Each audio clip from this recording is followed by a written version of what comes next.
I'm still in touch with some of the people there a little bit. They just kind of one day called me into an office and like said, we have to let you go. And I was like, okay. Okay. HR showed up and I got like the one book I had there or whatever. And I just kind of left. It wasn't kind of like a weird thing. Yeah. They didn't give you any like sort of feedback. You didn't try to seek any feedback, try to figure out what was going on. Was it like deal flow related? Was it something else?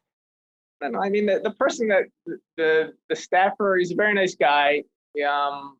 I think he questioned whether I was really that interested, and I get it. I mean, some of like the real like FaceTime BS and this that.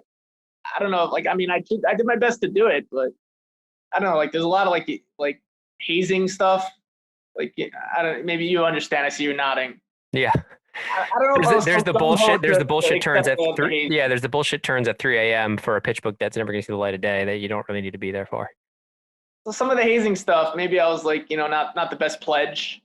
In college, I was a very good pledge, or at least, I think I was. I tried to be a good pledge. There, I was a little less focused on being the best pledge possible.